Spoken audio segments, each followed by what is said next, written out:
Welcome to Live, Learn, Let Go, a space where real stories are shared, meaningful conversations are had, and healing begins.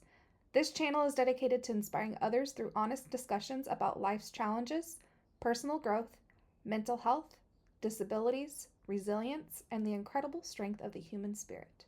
Here we believe that every person has a story worth telling, and that by sharing our experiences, we can help others feel less alone. Whether you're navigating adversity, chasing your dreams, or learning to let go of what no longer serves you, this is a place where you're seen, heard, and understood. The message behind Live, Learn, Let Go is simple. Live fully and authentically. Learn from every experience. And let go of fear, pain, and anything holding you back. Through interviews, conversations, and uplifting content, our goal is to spread hope, encourage healing, and remind you that your story matters. Thank you for being here and becoming a part of this journey. Welcome to Live, Learn, Let Go. And 3, 2, and 1. Hey guys, welcome to Live, Learn, Let Go. I'm Jessica. I almost called you Cassie. And it's not even Cassie, it's Casey. This is Brittany, my cousin.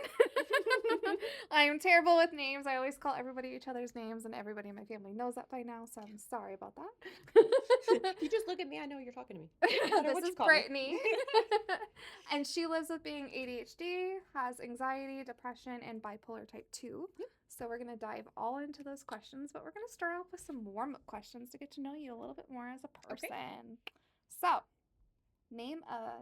well, we know your name already, but what is a fun fact about you, Brittany? I'm going to say it's Brittany, bitch. Yeah, I say that a lot. What's one fun fact about you? I don't know, I'm boring. I can make my tongue punch my nose.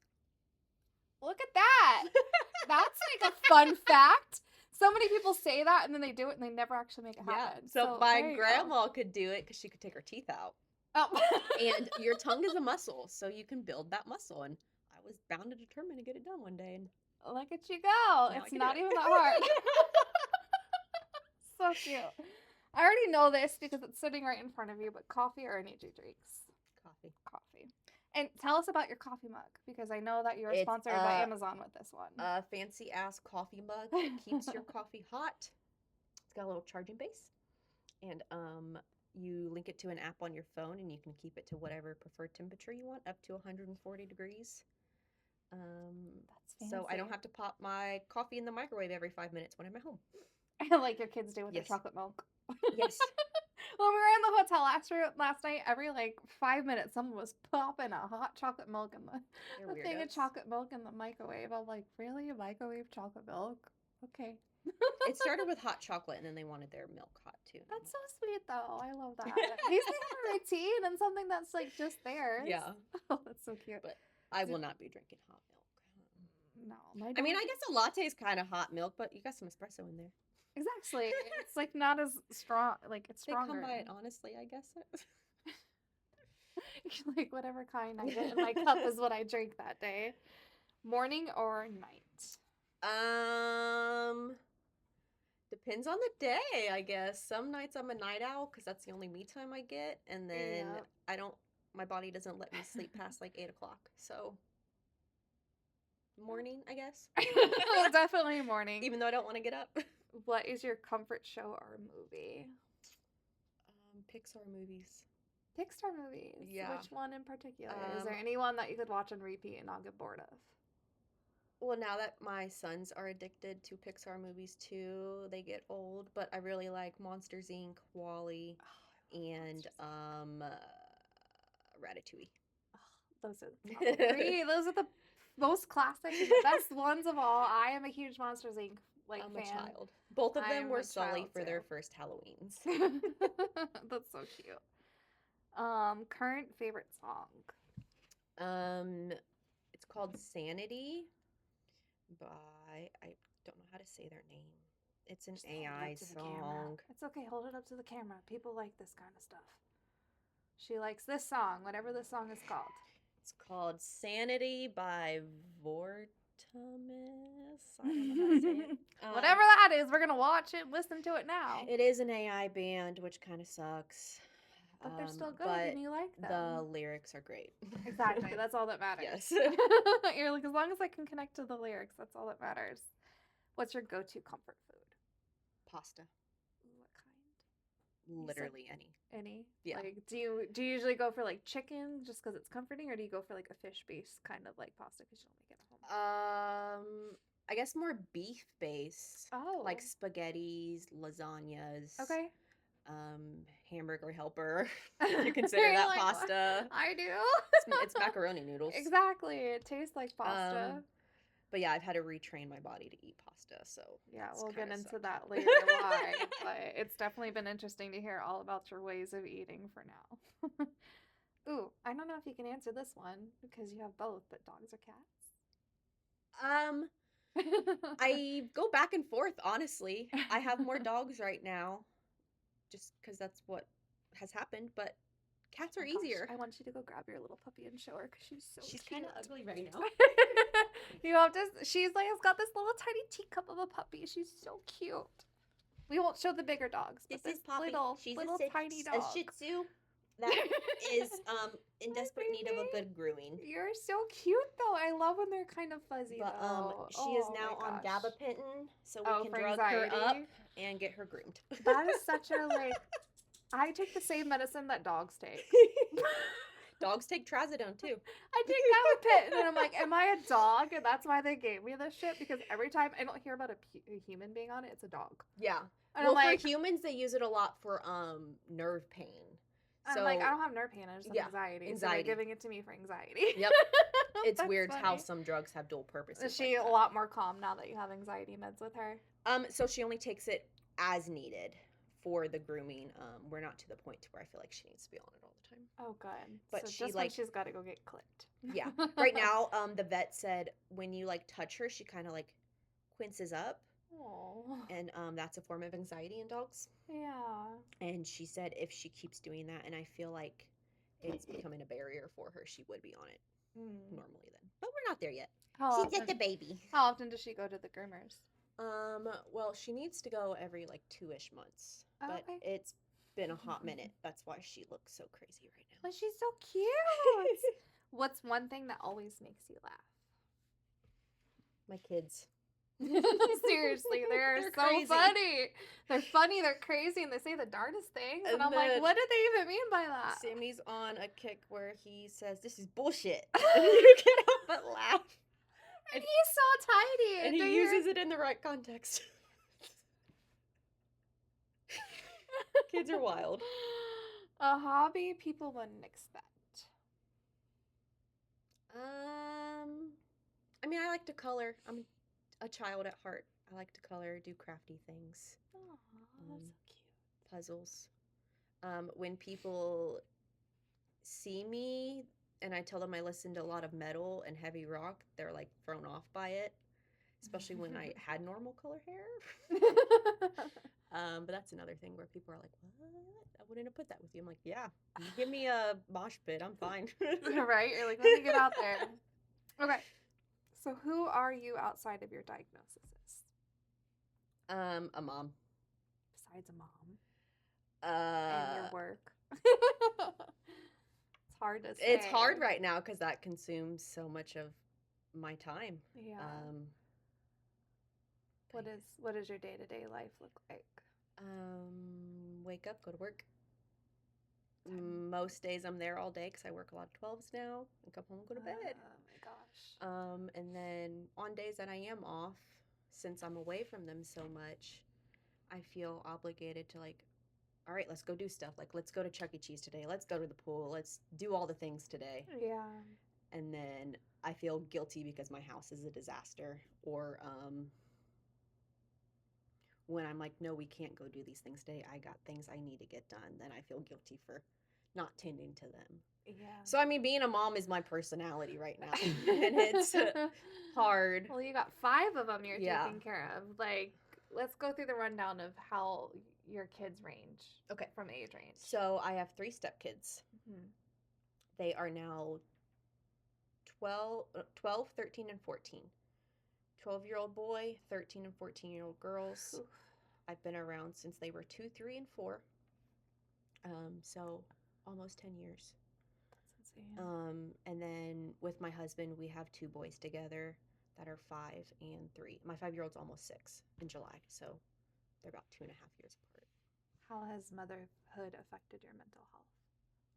It's definitely affected it, I guess, by all means, yes. I never wanted kids until I met my husband, so I could never grasp that I could love another thing so much until I had my own kids. And that sounds kind of selfish towards my stepkids, but it's different when they're not Your own. physically yours. And I can care for them and love for them all in the world, but I will never be their mom. Exactly. And especially because mom's such an active part of their life. It's Yes. really hard.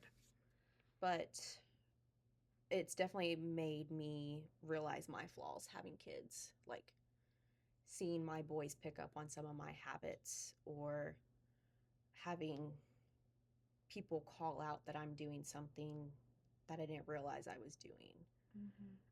And I sit back and think about it, like, yeah, I'm doing that. So it makes sense. But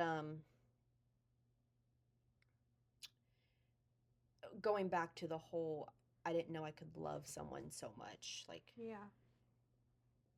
it brings me so much joy to be their mom and to be able to have them want me the way they do. Yeah.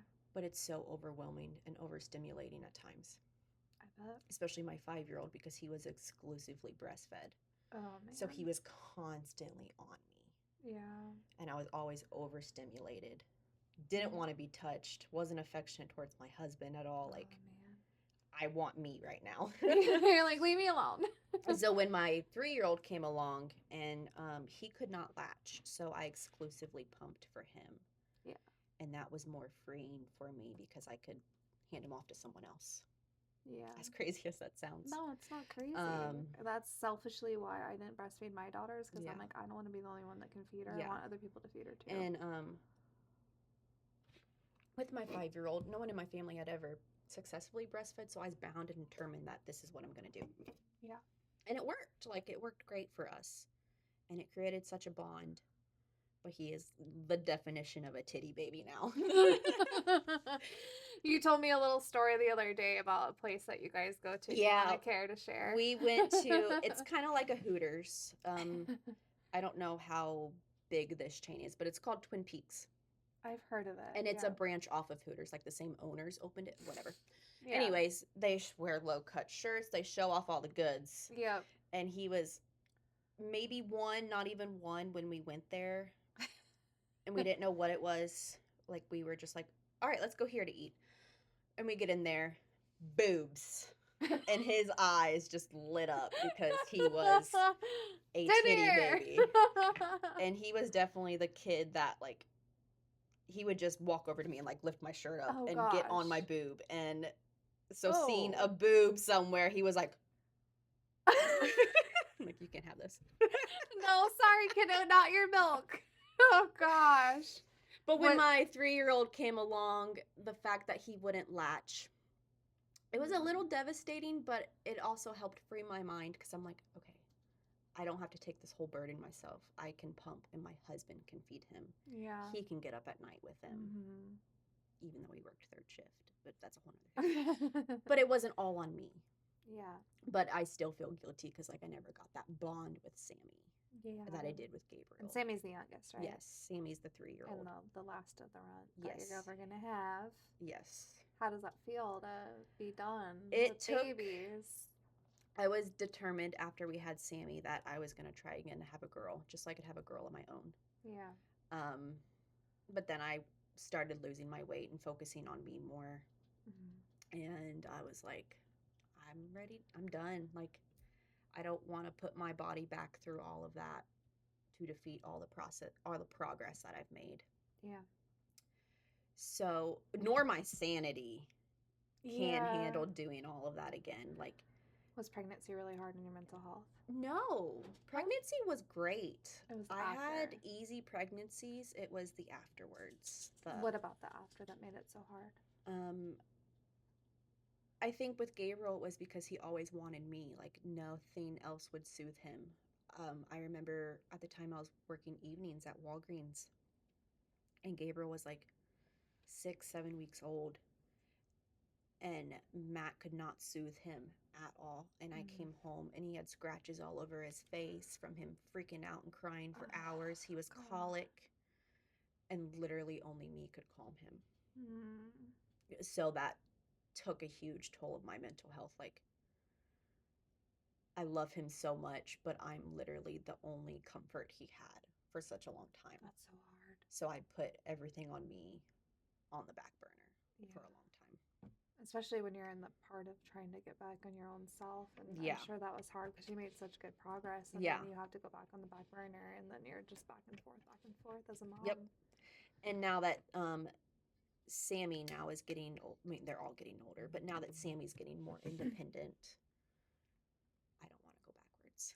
I want me time, selfishly.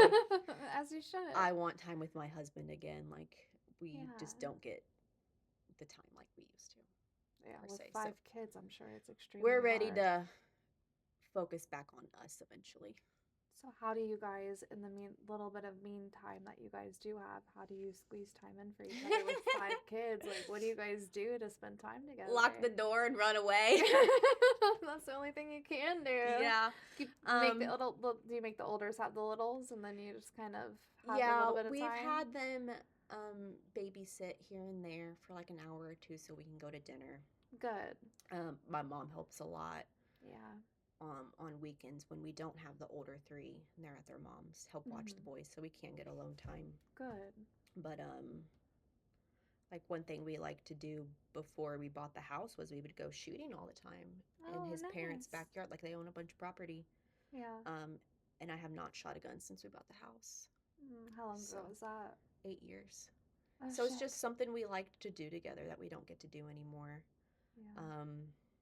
Well, you've always been a part of the younger kid's life, so I would imagine you've always just had a momhood relationship with him, and you never had a chance to just have a normal relationship. Yeah. So, like, this past year for our wedding anniversary, we went to Red River Gorge again together. And I'm always so busy, and it was so hard for me to just sit down and relax with him, like, because my mind doesn't let me just stop. Yeah. And that was a big, like, eye-opener for me. Like, this is what I want us to get back to. We used to have a lot of time together when the kids were still going to their mom's half and half, and we don't get that anymore. So, like, this past week, the kids were at their mom's. The boys were at my mom's house because I was working 3/12s back to back. And in the evening, it was just me and Matt home, and we were laying in bed, and I'm like, we used to get to do this all the time. And I'm like, I literally just want to lay here. Oh, you're like, I don't want to do anything other than just be next to each other. Yeah. That's so sweet. So, yeah. Did you suffer with postpartum depression with your pregnancies? I would say in a sense, yes. Because that's when I finally started taking medication, was after pregnancies. I never medicated in high school or anything. Yeah. But I never got, like, in a dark place, I would say. That's good. As I was in high school. So when did you first kind of start realizing something was wrong? Gabriel was probably about a year old, and I was just so overwhelmed and so touched out that I went to my primary care, and I'm like, I need something. Something needs done. So he started me on an SSRI, and that's also when my weight I've always been overweight my whole life. Yeah. I started on Paxil, and Paxil's it's an SSRI that helps with depression and anxiety, but they also give it to little old ladies to stimulate hunger. And on top of breastfeeding and always being hungry, I was always eating. Yeah. And food was how I coped too. Like, so I gained a bunch of weight after having Gabriel. Yeah. And then, yeah. Did you ever lose it with Sammy, or did you still be the same I weight? still had the same weight on with Sammy. So Gabriel never quit breastfeeding until I was 9 months pregnant with Sammy. And I had dried up by then. Yeah. But it was still a comfort for him. Okay. So I remember the last time Gabriel nursed per se. Mhm. He wasn't getting anything, but it was still a comfort for him. Was right before we left the house to go to Gatlinburg to get married. Oh. Um, because I remember that was the first overnight I had away from Gabriel was after our wedding. My mom took him, Yeah. and I was freaking out the whole time because I'm like, here's a bottle, he's not gonna take it, and here's some milk, and good luck.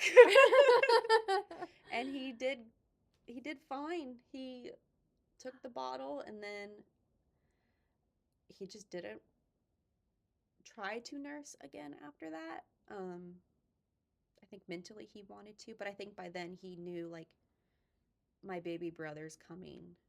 He's gonna need Yeah. that now. That's so Because that was sweet. my biggest fear, that I was gonna have one on each side, Oh gosh, yeah. and I did not want that. No, no. Did you breastfeed Sammy as well? I tried to. He wouldn't latch, so I Okay. pumped. I exclusively pumped So for how him. did it feel with, oh God, names, sorry, Gabriel, right? Gabriel. How did it feel being able to breastfeed him and him wanting to latch to the very end and just giving it up on his own compared to Sammy who wouldn't latch? How did that feel Um, for your mental health? Gabriel, in a sense, it felt, selfishly, it felt freeing whenever he stopped. Yeah. Um, but it was needed. He was 2.5, like, something needed to give. Yeah. So I was more accepting of it and everything. Mm-hmm. And then with Sammy, he wouldn't latch, so he really didn't have a say in the matter. So after 6 months of exclusively pumping, and I never produced enough for Sammy to drink exclusively breast milk, so his bottles were already half breast milk, half formula. At least he had So something though. yeah, so, It's better than and not nothing. that either one is better than the other. Yeah. Like, a fed baby is a fed baby. Exactly. Um, but after 6 months, I'm like, I'm done. You tried your best. Yeah. You literally tried your best. That's all that matters. Oh my goodness. Okay, so you live with being bipolar 2. Mhm. Do you want to describe what bipolar 2 is in your own words for people listening? So the way I understand it is, and correct me if I'm wrong, bipolar 1 is if you've had, like, a severe manic episode that causes psychosis. Not necessarily Not- psychosis, but as long as you go manic in an episode that you can't control. Yes. So it doesn't need to be psychosis. I've been in Yeah. both. I've been in both. Like, my very first diagnosis for bipolar 1 was when I was manic without psychosis. Okay. And then this year I was manic with psychosis. Okay. So it's yeah. both. So bipolar 2, I guess, would be more like a higher functioning bipolar per se. Like, you go through your highs and lows. Mm-hmm. But from my understanding, the depression is worse. the depression comes in major waves, at least for me. Yeah. And out of nowhere. Yeah, literally out of nowhere. There is no reason. Everything could be perfect in the world, and I'm just bawling for no reason. Yeah. But with bipolar 2, you still maintain your day-to-day life, I guess, while fighting it all in your head, and people may not notice it. Yeah. So, like, you still have your manic highs and lows, but you don't present it, I guess, per se. That's easier to hide. Yes, it's easier to hide. Like, my most recent manic episode, I had what coworkers say, but you're not manic. Ugh, And I'm I like, hate that. I beg to differ. You tell me to go jump off the bridge down the road right now, and I will. You're like, define manic, please. What is your definition of manic? Just because my because brain says otherwise. Just because I'm here at work, Doesn't mean because I'm I have to be here for a paycheck to feed my children. Doesn't mean I'm okay, bitch. No. I'm functioning and I'm not okay. You have no idea. And then a little bit after that, too, like, it was also right after major body augmentation surgery. Oh my God, you have a big beetle by your shoulder. Is it a beetle or stink bug? That's a stink bug. They're everywhere. Okay. I need new windows. I didn't want to stink on you. I didn't know if it was a stink bug or a beetle. It was one of the two. But, like, this most recent episode that I had, I guess, I had it was a surgery where I couldn't physically do stuff. Like, I had to let my body heal. Mm-hmm. So I was sitting at home in my mind all day, doing gosh. that. So then I started taking an ADHD medication again because I was about to go back to work. not knowing that that ADHD medication, because I was not educated on it, can cause manic mania by patients with bipolar. What medication is that? Just so people. Quellbree. How do you spell that? Quelbree. And is it specifically a mood stabilizer, or what is So it specifically? it is targeted for ADHD. Okay. Because I remember when I first started my Wellbutrin, they did say that it could possibly make me manic. And for me, I would rather manage a manic episode than a depressive episode. Yeah, and it threw me into a manic depressive episode. Oh gosh, I'm so sorry. Those are the worst. It is a non-stimulant medication approved for ADHD. It and works a non-stimulant made you go manic. Yeah. Oh. It works on the neurotransmitters in the brain as an alternative to stimulants. Because my doctor didn't want to prescribe stimulants, so he's like, let's try this. And did it help at all, or did it just strictly go right to manic? I mean, I wasn't back at work at the time, so I didn't need to focus on one task. So I can't really say if it was working for ADHD for me or not. Mm-hmm. But when I was sitting at work trying to figure out what the hell's going on in my head, I read that on the drug facts online. And I work in a pharmacy, so I asked one of the pharmacists, I'm like, am I reading this right? Like, and she's like, yeah, that's exactly what that says. And I'm like, that's where she said, but you're not manic. Beg to differ. And for those listening, we easily can hide our mania way more than we can hide our depression, at least for me. Yeah. Like, if I'm depressed, you're going to know it just because I'm just in a completely different mindset and different mood. But if I'm manic, I can hide it very, very, very well. I feel like... So what is your mania like versus your depression? My mania would be more like I get hyperfixated on things. Like all my craft stuff that I have in here, like all my Cricut stuff that I bought, I was hyper-focused on it. I'm going to do this, spend all this money, and it's going to be a creative outlet for me, and I'm going to earn money from this, and I haven't touched it. So I guess if you really wanted to, you could though. Huh? Yes, and if I had the time being a mom. Yeah. But I think mania for me a lot is like, is it more mindful than anything? It comes back to like, in a sense, I'm irresponsible with money. Like, I try to fill the void with buying things. Yeah. Whether that be a new hobby or I used to do extreme couponing. And in a way that was before I was even diagnosed. Like, when I look back, I'm like, that's a form of mania. Like, I was obsessed with doing that. Yeah. And in my mind, I was providing all this stuff for my family. And while it came in handy during COVID, we had all the fucking toilet paper in the world. When I sit back and think about it, it's like, that's one of my outlets is being irresponsible with money, I guess, like shopping. Yeah. So, have you been able to recognize the signs before it happens, or is it just one of those things where you don't? I just leave a lot of stuff in my shopping cart on my phone now. Save it for a rainy day. Yes. And then when my bank account allows, I'm like, ooh, let's start looking again. You're like, I think I could spend $100 on what I want. Or I get hyper fixated on like wanting to do certain things for myself. Like, I guess I could say this is a form of mania I'm going through right now. Like, I really want something major done to my hair. Like, I want to change something. You've been talking about it for a while. And I have been. Terrifying. But I'm so attached. I've had vivid color for 5 years now. So I'm like, I don't want to change it, but I want something different. But it's going to cost so much money. But I don't need to spend that money. But I want to because I want it for me selfishly. Yeah, it's never ending for sure. But yeah, so bipolar II, I would say I recognize when I'm getting to those states and can somewhat control it until that major depressive episode hits. Yeah. So and then I shut down. What do you feel like is most misunderstood about bipolar disorder? To not be so judgmental and rude to people for no reason when they're in their low. Yeah. Because like when I did go back to work, excuse me. so many, I don't want to say so many people, but like some of my coworkers were just being hateful towards me, I guess, because I had time off for my surgery, so they were short staffed, and I get that, and things were hard.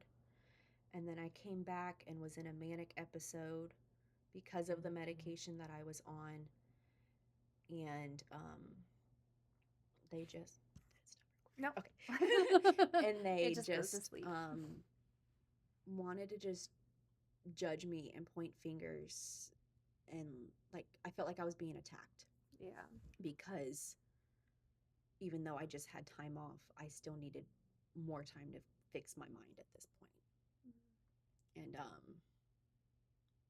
so like when people are in their lows, there is no reason to be so hateful and nasty because you do not know what's going through someone else's head. No. Because the way they saw it is, so on top of my mania episode, I had RSV and strep at the same time, Oh gosh. and I was physically sick Yeah. and couldn't be at work because I called in one day and I got wrote up for calling in, but it's okay when other people call in. Anyways, that's a whole other thing. So then that was on a Friday. When I went back to work on Monday, still feeling like crap, I went to a doctor's appointment on my lunch break and they did all the swabs and stuff to test me, and they're like, all right, you have to go back to work, so we'll call you with the results of these tests, Oh. and we'll send a different prescription if needed be at that point. Well, I'd just gotten back to work and was sitting down doing some stuff, and they called. I work in a pharmacy. They called to cancel the prescription that they just sent because that prescription antibiotic was not going to cover RSV and strep that I currently had. So they were calling in a new prescription, and one of the pharmacists just looks over at me while she's writing down the information for my new prescription. Yeah. Like, get away from me, you're sick. Oh and my I'm like, gosh. I told you guys, but I didn't want to call in because I had just gotten in trouble for it. Yeah. And then I texted my boss and I told her, hey, I'm leaving. I have RSV and strep. I can't be making medications for patients that are already sick.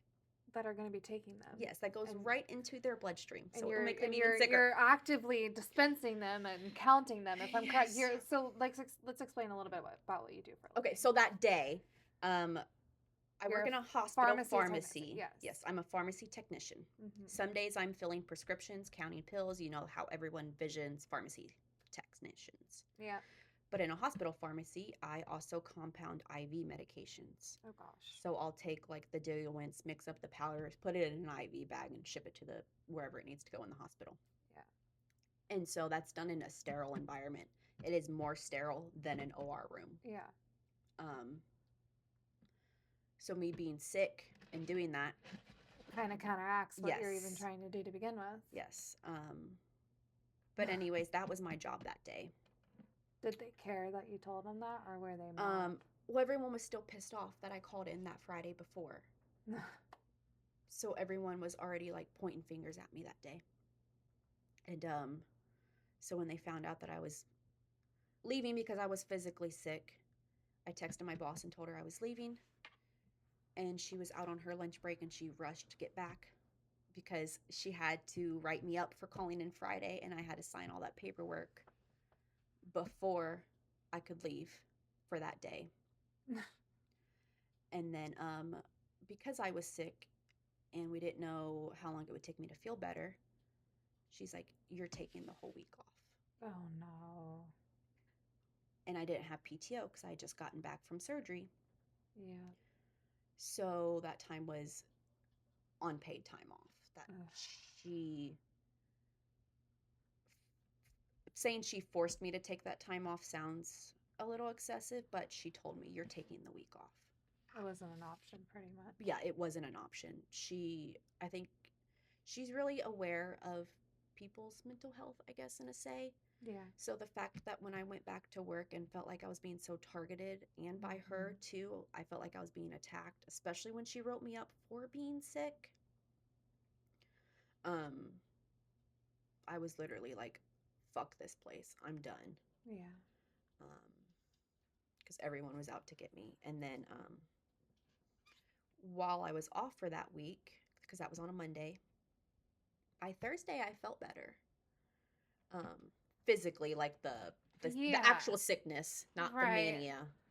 While I was off and we had a little bit of spare money, I took the boys to Great Wolf Lodge. You know, like I have the time off. I'm going to spend time with my kids because that goes back to I'm always doing something with them. Mm-hmm. And at the time, my coworkers, because they were still short staffed, were all like, oh, she's just faking being sick so she doesn't have to be here. She just needs to quit so they can hire somebody that's going to actually work and blah, blah, blah. And stupid stuff. Why would you be faking it? Yeah, like, why would I fake being sick? It's just stupid. So it goes back to they were all being so nasty and hateful to me while I was in my low for no reason. Yeah. And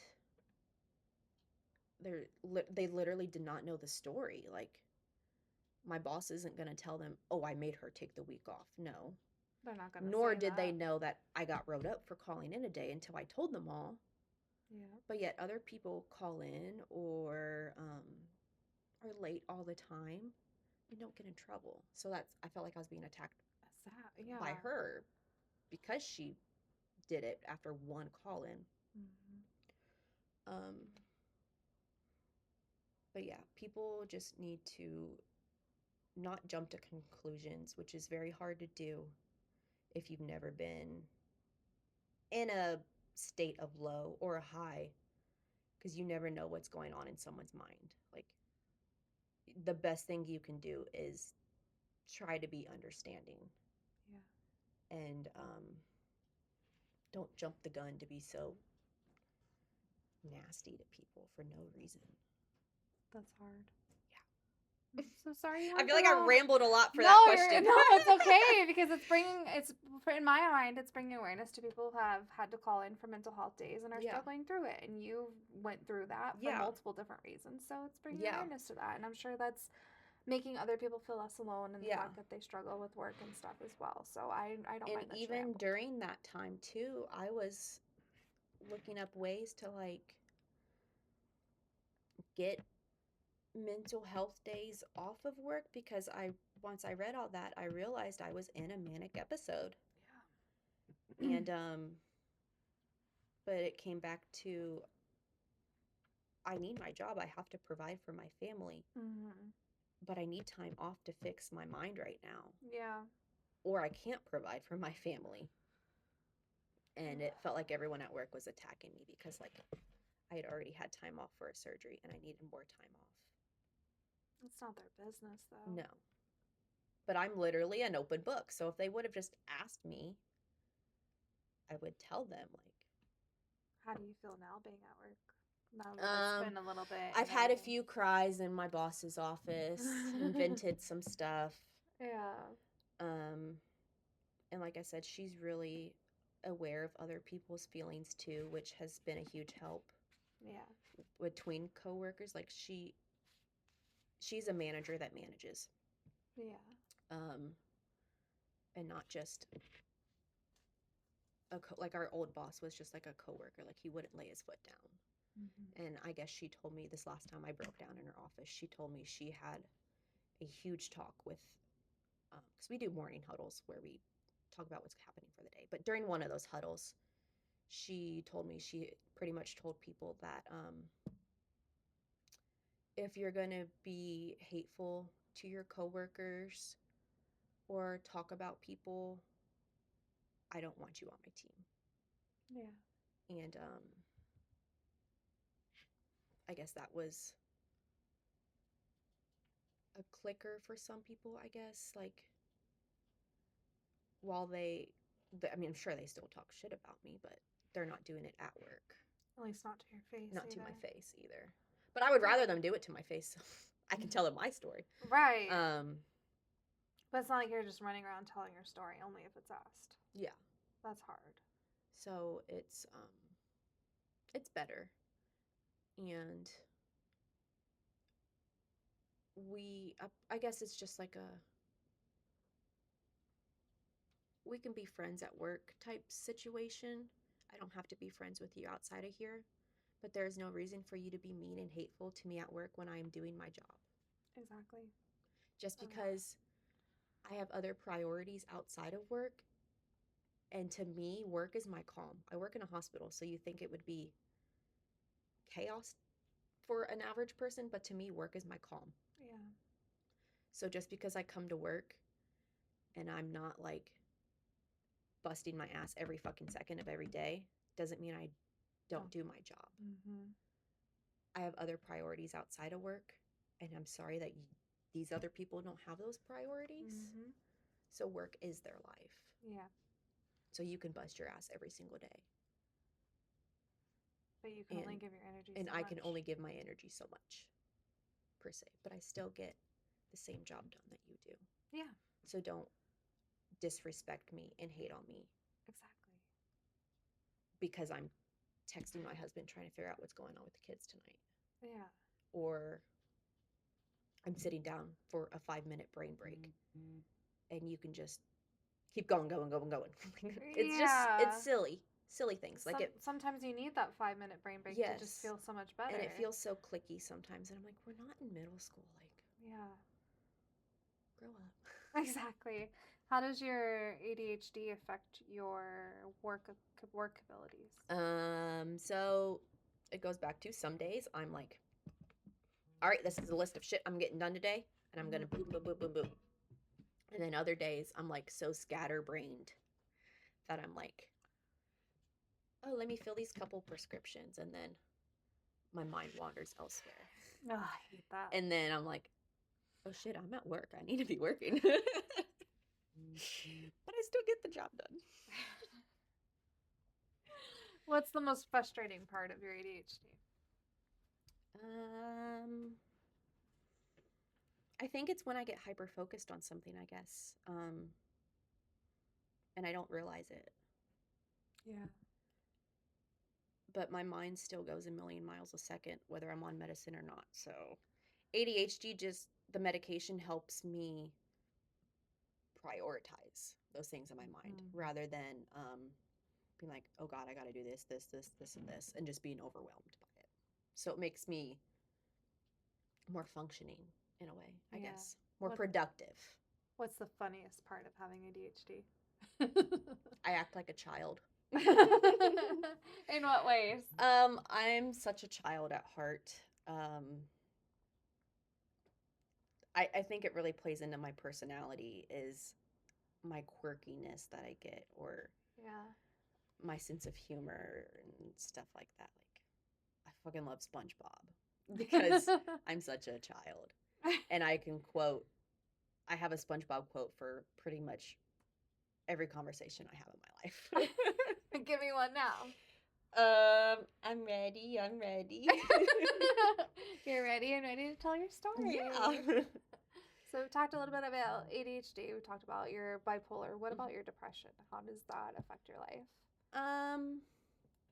It goes back to the bipolar, I guess. Now my depression really only plays a role when I get into those major depressive episodes. Otherwise, it's pretty... My life is tremendously better now than it was 10, 12 years ago. Mm-hmm. So I have to sit back and tell myself, like, it could be way worse than it is right now. And I shouldn't feel that way.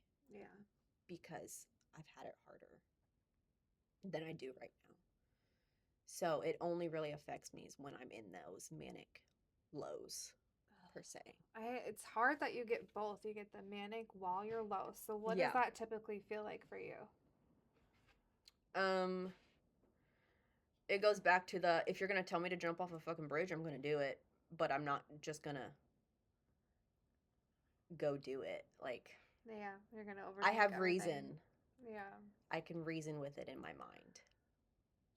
And it goes back to, like, even though I feel like I want to go jump off a bridge, like, my kids need me. I'm here. I have a purpose. There's no reason for me to feel like this right now. Mm-hmm. And I just got to push through it. How often does that happen? It's not really any consistent. It's just random. It's random. Yeah. And it, like the most recent one, I think it's because I was home, not able to do much because I had to let my body heal. Yeah. So it just not being able to do anything threw me into one too, I guess, on top of the medication. Oh, man, how did you get out of I quit taking that medicine it? and If medications are not working for you, talk to your doctor. yes, Please, please, please, please. that's exactly what I did. I told him, I'm like, did you know this can cause mania in bipolar patients? And he said, no. I'm like, well, It did. it Thanks. did. Thanks. I'm not taking it anymore. Let's do something else. And did he? Yeah, he prescribed, that's when I was started on Concerta instead. How do you feel on that one? It's okay. It's working. Like, I definitely tell the days that I take it and I don't take it. Yeah. But yeah, I don't need it to function per Mm-hmm. se. And I'm on a really low dose, so it just helps me prioritize per se. That's good. But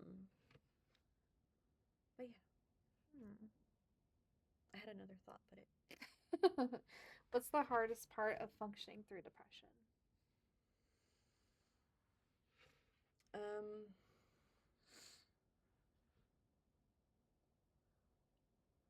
I guess it would be just to keep pushing through it. Like, you need to know your why. Once you Yeah. figure out your why, you can keep going. Mm. And for some people, that's really hard for them to find their why. Yeah. So if I didn't have my kids, I really don't know what my why would be. So Yeah. they are definitely what's keeping me grounded. Yeah, for As much as I sure. said I would never have kids. So Oh, well, you recently lost over 120 pounds. Mhm. You had the gastric bypass surgery done. Yes. Congratulations, by the way. So, Thanks. how has that weight loss affected your mental health? So it's given me a more creative outlet. So Mm-hmm. being 260 pounds, I was wearing a size 22, 24 in pants, 2 to 3X in shirts. It was hard to find clothes my style that I liked. Yeah. I was just wearing clothes that fit. Mm-hmm.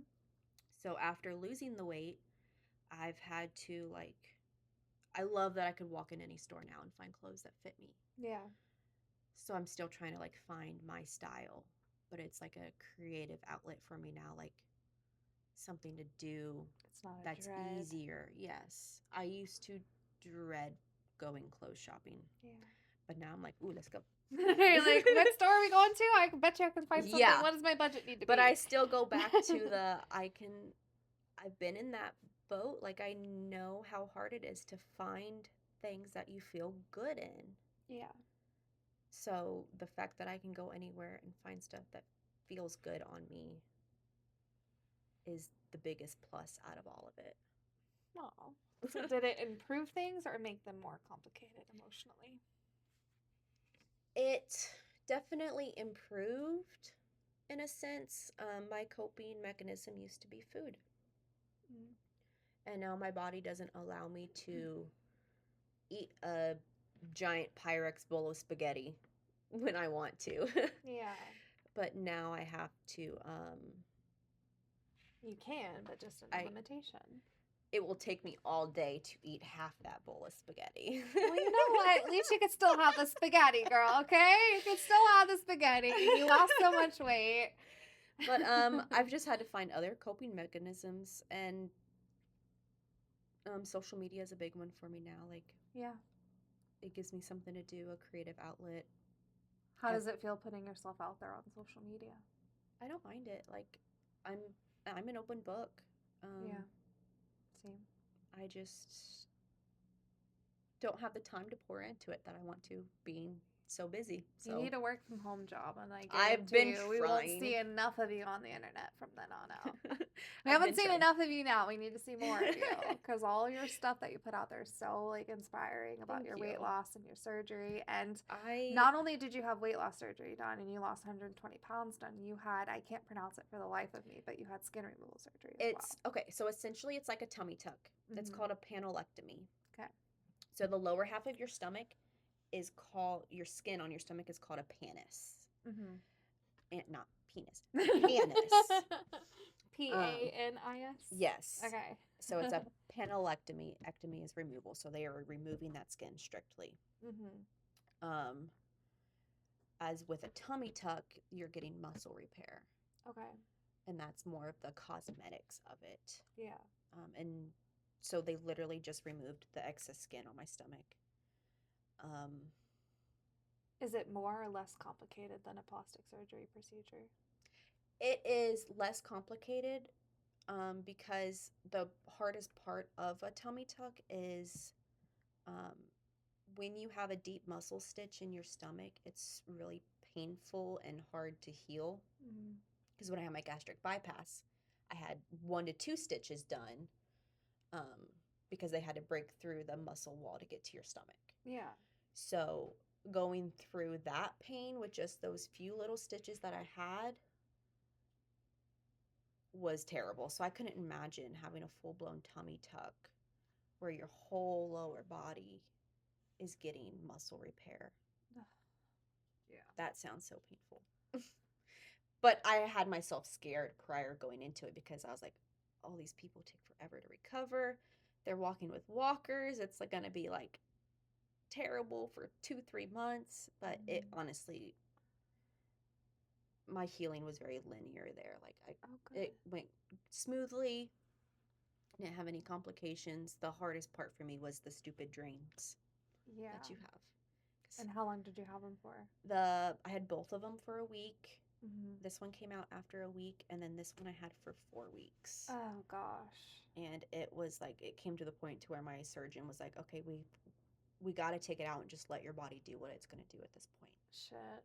So then I retained a bunch of fluid in my stomach, and then they had to take a needle and drain the fluid out of your stomach. Oh. And that was man. part of the reason I called in that day because that was being well, whatever. They don't need to know the depths of what you're going through. Really. I'm bad at holding grudges. Yeah. But yeah. Oh, So gosh. the healing wasn't terrible. It's been more of a mind game for me at this point. Yeah. Because even after losing the weight, I still had that excess skin that I was dealing with. So I still had to wear clothes a little bit bigger than what actually fit me because I had the excess skin. So now after having that skin removed, it was very freeing for me. Yeah. And it sounds silly. It's not silly. The first time I put on a pair of like yoga pants or leggings after my surgery, I always had skin sitting in my lap from my stomach. And I put on a pair of like flare leggings and I had like a sag in the front of my pants with nothing there. Like it was just blank space. And I'm like, is this what pants are supposed to do? But it was just, it's so freeing. Would you do it all over again if you had to? Yes, 100%. Even with the complications that I've had from my bariatric surgeries, I would do it again in a heartbeat still. Any advice you would give to anybody going through it?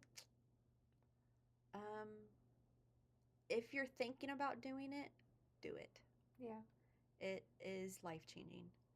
And for me, when I was dead set on losing the weight, I needed a more permanent solution than just like a GLP or a weight loss medication.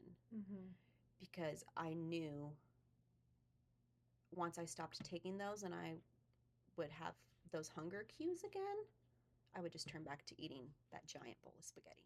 Right. So now I physically can't eat that giant bowl of spaghetti. So and it's permanent. Bariatric surgery is more of a permanent solution than just... has it changed your mental health like for the better, or has it been like a work in the progress? Work in progress. For sure. It has definitely helped my confidence and personality and all that, but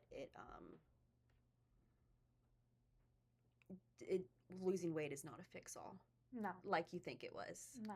I used to sit back and think, oh, if I could just lose 100 pounds, I would feel so much better. It doesn't matter. And I did that, and I didn't feel much better. Yeah. So it's not a fix-all, but it helps in a sense. So how has your overall relationship with your body changed?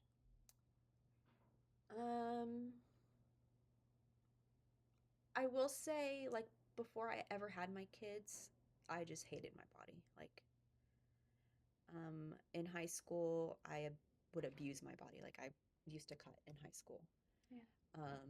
And I didn't care. I was stuck in my body. And then I had my sons. And I'm like, I tell my husband all the time, I'm like, I made this. This is mine. Or when they're being turns, I just look at him, I'm like, I did that. So, it's helped me accept my body for sure. And not that you need any sort of cosmetic procedure to accept your body. Like, but for me, that's what I felt like I needed. So You did it. I'm more accepting of myself now. I felt like in my 260-pound version, I couldn't be me. Yep. Because I was always the fat girl or the big girl everywhere I went. And not that that mattered. It does, though. But I felt like that's how everyone perceived me. I mean, it doesn't matter, but people see you that way. Yes. And so then it matters to and you. even in high school, it's like, oh, she's the fat girl. Yeah. And now that that's not the only thing people notice about me, I blend in. So now I feel like, and I mean, that sounds terrible to say, like, that I felt like that was the only way I was noticed before was because of my weight, not because of who I was. Yeah. So now that that's not a barrier for me, I feel more comfortable to be my silly and quirky self, or to talk about things that I enjoy, or put my input into something and it be validated. Yeah. Because that's the way society is. They're be like, oh, she's just the fat girl. She doesn't matter. Yeah, they don't care. Yeah. So that's been a mental block for me too. Like, trying to find out who I am, because that is not my personality now. Yeah. If that makes sense. That makes total sense. Yeah. I'm sure it's been quite the adjustment. Yeah. On all different levels. How has your family adjusted to your weight loss and your new personality that you have now? I think they're all accepting of it by all means. And they tell me all the time that they're proud of me for doing it and everything, but a lot of people that I have met that have gone through gastric bypass or any type of surgeries for weight loss, they say it's almost like a rebirthing. It is. Do you feel like you had that? I feel like a different person, because I can actually be me now. Yeah. And not feel like that's my only identity. So would you say that it's greatly helped your mental health? Yeah, but like I said, it's not a fix-all like I had hoped it to be. Yeah. So originally going into it, you're like, this is going to fix everything. And then all it really did is fix your weight loss issues. Yes. Man. It came with its own issues mentally.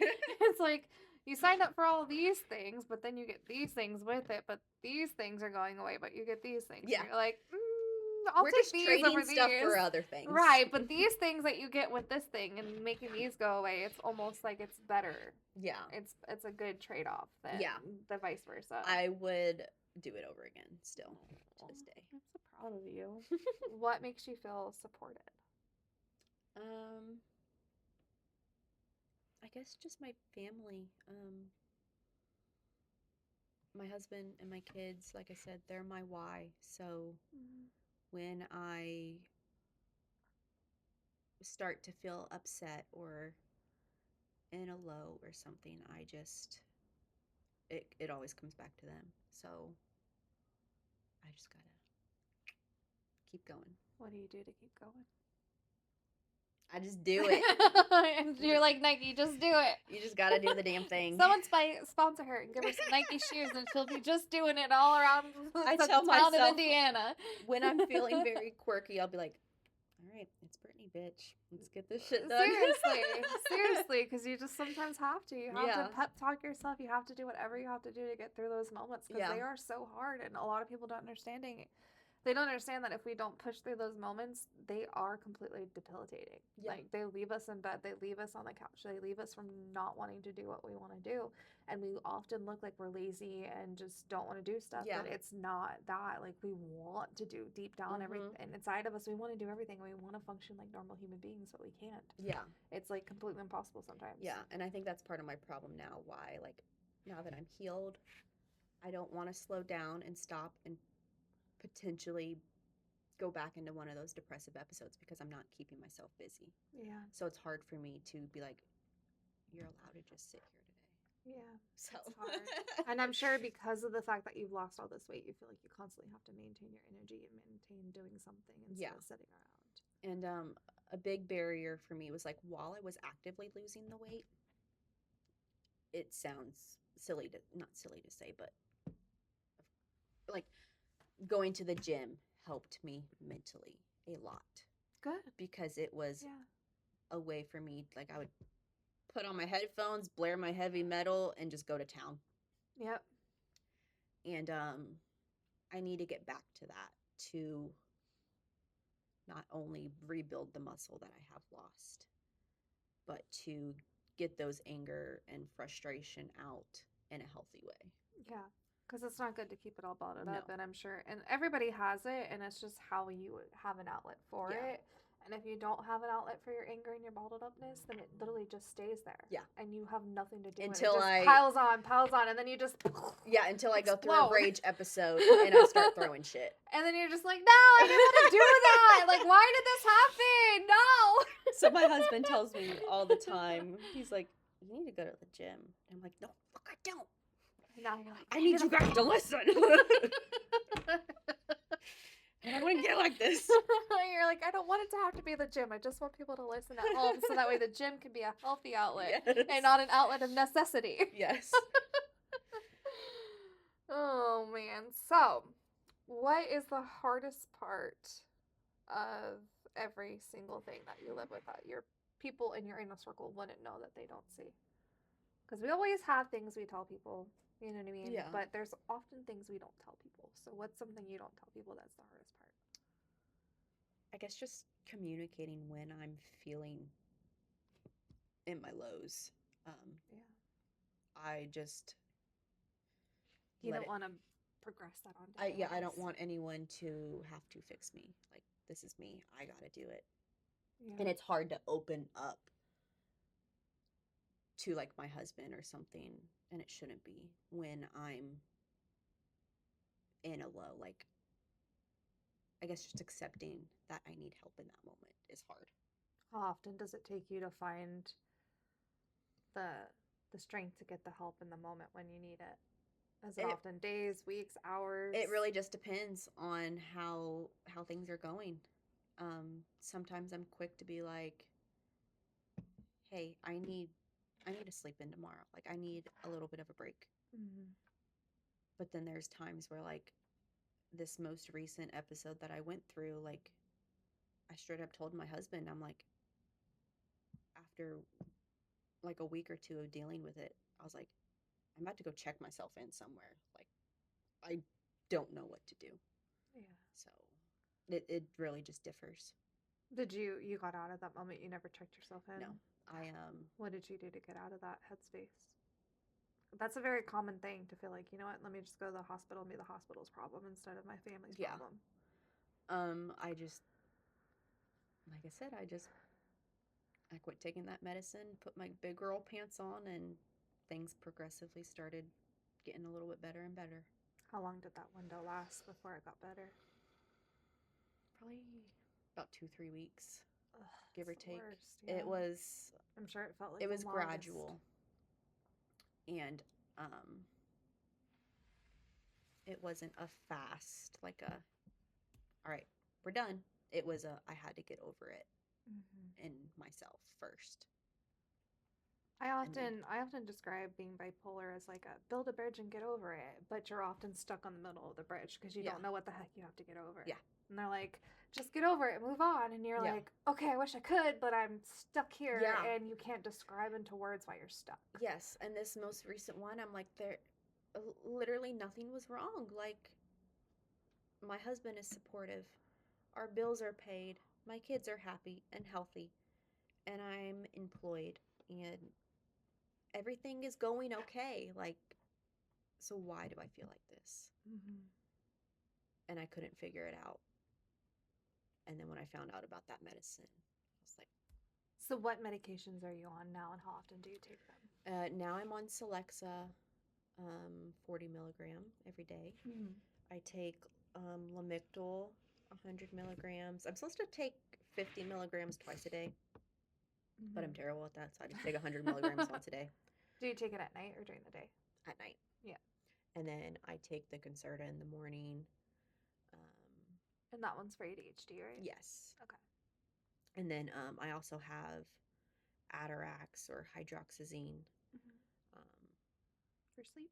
for sleep. Yeah.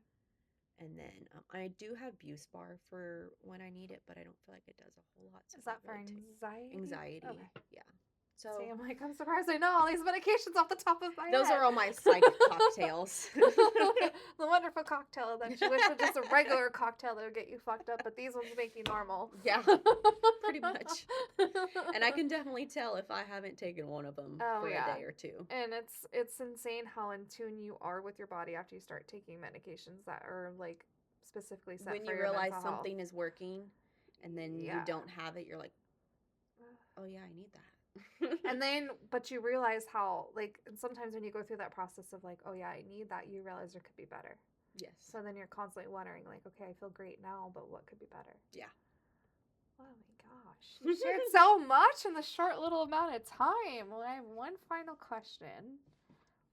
You already said what keeps you going is your kids, but what would you tell your younger self? And don't shorten it. What would you tell? You're talking to your younger self. I'm not here. What would you tell your younger self? It gets better. Growing up, my dad was a severe alcoholic, and I never really had a relationship with him for that. And I don't want to say it was hard because there's people that have it so much harder than I did. Nothing was ever physically abusive. Yeah. It was just a lot of stuff mentally for a kid to have to do. So I feel like I had to grow up really fast. Yeah. And I never really got the chance to be a kid or a teenager. Like, I have people tell me all the time that they're like, when they find out my age, they're like, oh, wow, you're only 27. You feel a lot older for your Yeah, age. I feel a lot older. You don't look it. I'm just gonna let you know that right now. You look like a baby, but your maturity level seems like you're a lot older. Even in high school, I was working. I was helping provide with my mom. Like, so it was. I always felt trapped. Yeah. And when I turned 18, I was dead determined that I was getting out of that, no matter where I had to go. And did you? And I did. That's part of the reason why I was so always open to having a long distance relationship, because I've had 2 of them. Yeah. And so I knew I had to get myself away from that area and away from particular people in my life to be able to heal. Yeah. And that's what I did. So I moved an hour and a half away from all my family. And that's what I needed to do to heal my mind. Did it work? Yes. I needed to get away from the constant drama and fighting and just restart. And you're the baby. Yeah. And you have an older sister and an older brother, yes. right? And your older brother and your dad fought a lot physically, if I'm not mistaken. Yes, they were always fighting. My mom and sister were always kind of like cutthroat fighting with each other. Yeah. Because my sister was very, I don't know how to word it, like... Headstrong? Yes, they are both... My mom and my sister are both headstrong, and they would clash heads all the time. Yeah. And I was always just caught in the middle of everything. And I needed to get myself out of that environment. And that That's that what it goes back to. I was dead and determined to get myself away from all that because I needed that calm. Yeah. Growing up was always so chaotic.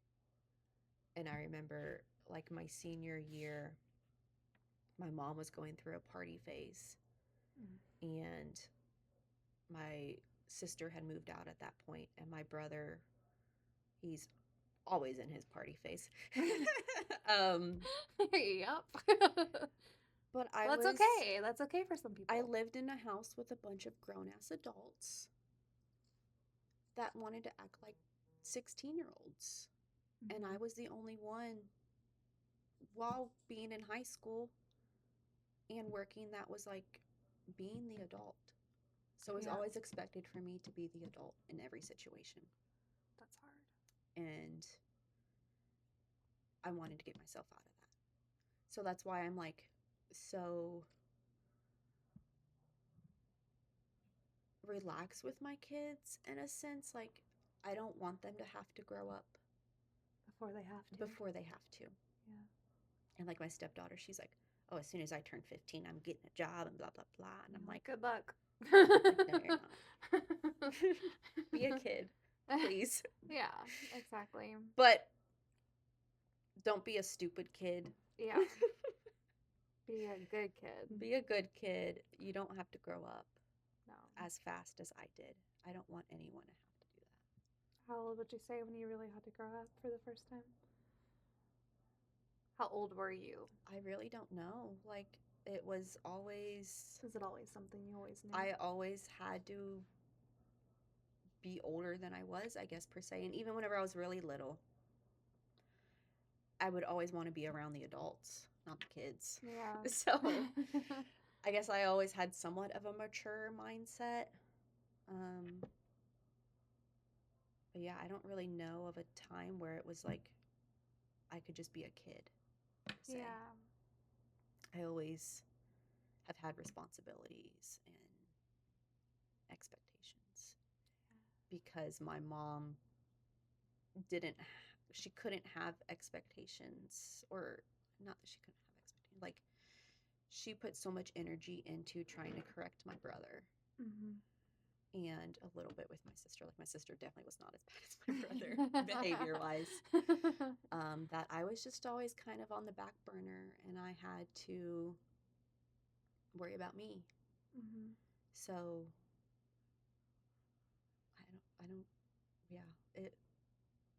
there wasn't any certain point to where it's like, all right, you got to grow up. Let's do this.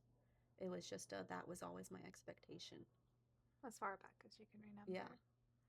So I think that goes back to why I was so accepting of my husband having 3 kids already when we met, because I was like, all right, I'm already mentally responsible. Like, that doesn't bother me. Yeah. And So. taking on 3 kids that are almost 10 years younger than yours. It's quite a tasking thing to do, and I'm sure it feels very awkward at times, but you're killing it. Yeah, still, even when I met him, it was like all right, I'm getting my outlet, but I'm still responsible. So oh my I'll have my party phase in my 40s when you're party empty with nesters. my kids. You're empty nesters. Yeah. You can party with your kids. That's exactly. All that, like, as long as you're happy and your kids are happy and you're doing the best you can, that's really all that matters. But at the end of the day, do you feel like your childhood and your upbringing had a lot to do with what you're dealing with later in life right now about your mental health and your issues that you're suffering with? Yes, 100%.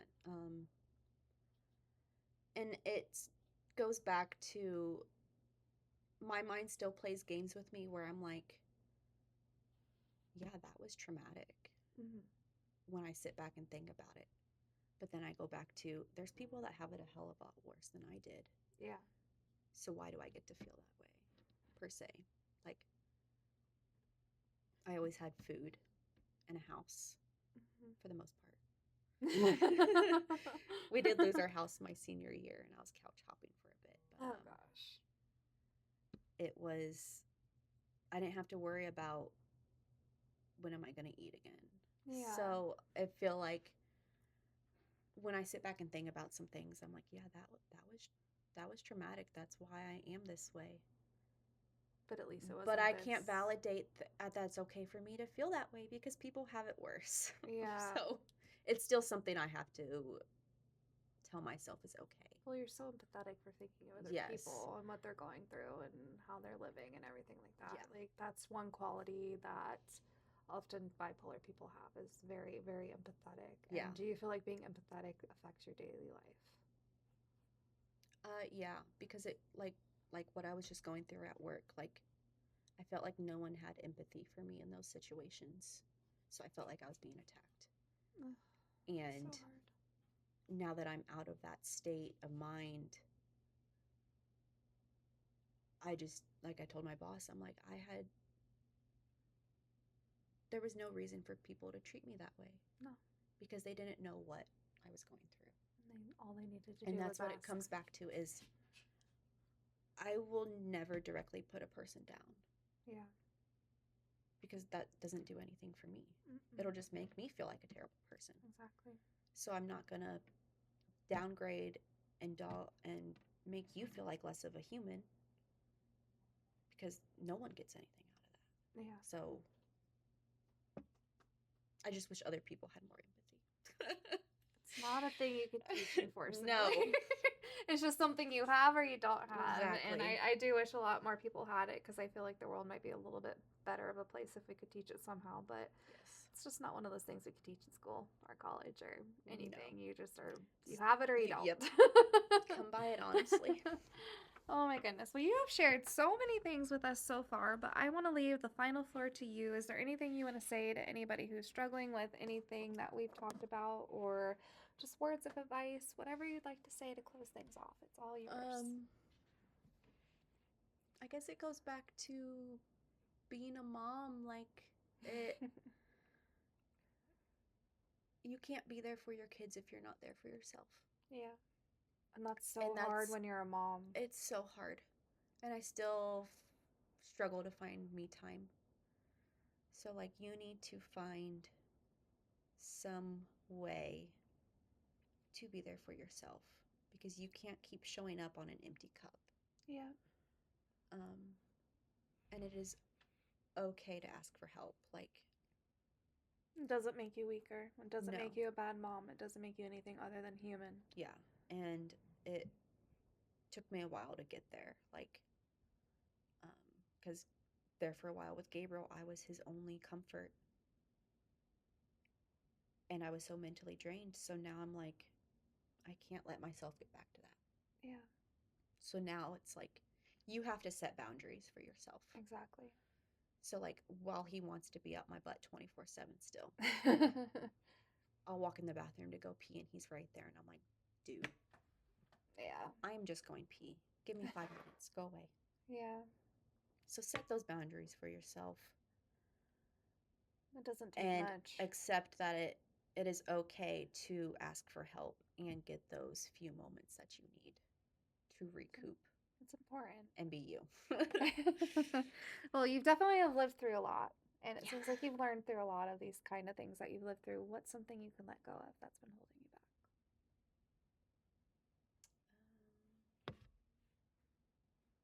Not that you'll let go. Like, you know, they say, like, forgive and forget. Yeah. You'll let go, but you'll never forget. So what's something you could possibly let go of out of all of this that's been kind of holding you back a little bit? I guess it goes back to holding grudges. Like, I'm terrible at holding grudges. Yeah. And as much as it sucked growing up with an alcoholic dad, I've accepted that's what it was. Like, I don't hold a grudge for him against that. Like, it's not anything I could have controlled. I just had to live through. So I don't resent my upbringing because it made me who I am. But I want better for my kids. Yeah. So I will not allow myself to get to any place like that. That's great. So, pros and cons of traumatic childhoods. It stops you from living life a little bit, Yes. but it allows you to live life in the best Yes. qualities in the more efficient way possible than anything. So I've let go of resentment because of my upbringing. Like, I love that. it is what it is. It made me who I am. And You wouldn't be who you are I wouldn't without be it. who I am today without that. Yeah. So put your big girl panties on. Yeah, just buckle on up, girlfriends. You got this. Well, thank you so much for chatting with me. I Yeah. really, really greatly appreciate it. You shared so many things, and you're one of the first guests that I ever had openly talk about motherhood. So I'm very excited for a lot of It's people. my personality. It is your personality. I'm like, my daughter's 15, so I don't have like youngins where it feels like I'm like an active, like I'm a mom, of course, but it's Yes. a different type of motherhood now that my daughter's Yeah. a teenager, where you have 2 little ones. And Yes. I know so many young moms who are dealing with the same exact situations that you're dealing with. So Yeah. they're going to relate so much to everything you shared. And I couldn't be any more thankful for Thank you to you. say that.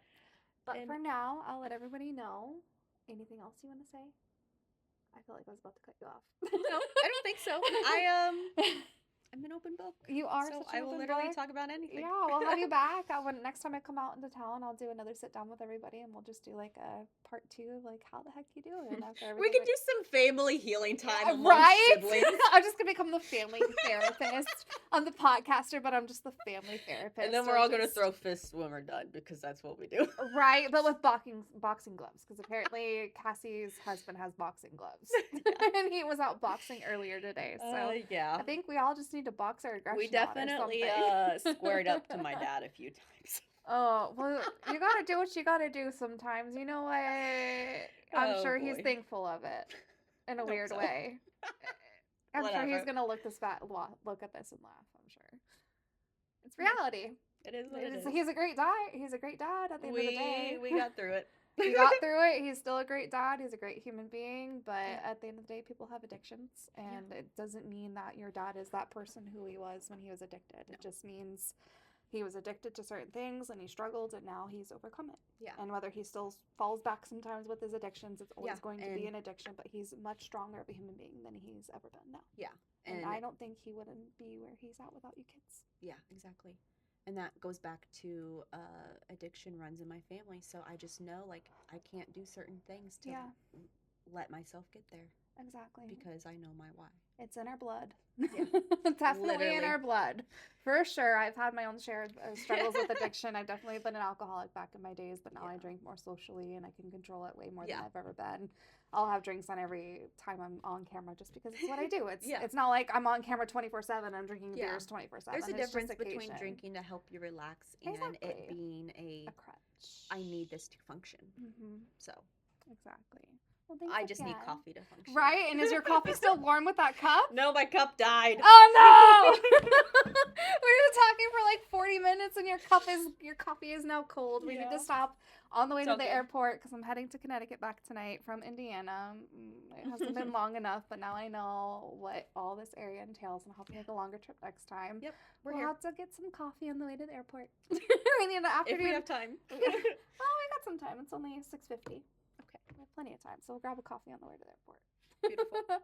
But for now, we'll let you guys go, and we'll say peace, love, and a whole heck of a lot of buttercups. Bye, you guys. Thanks for joining us.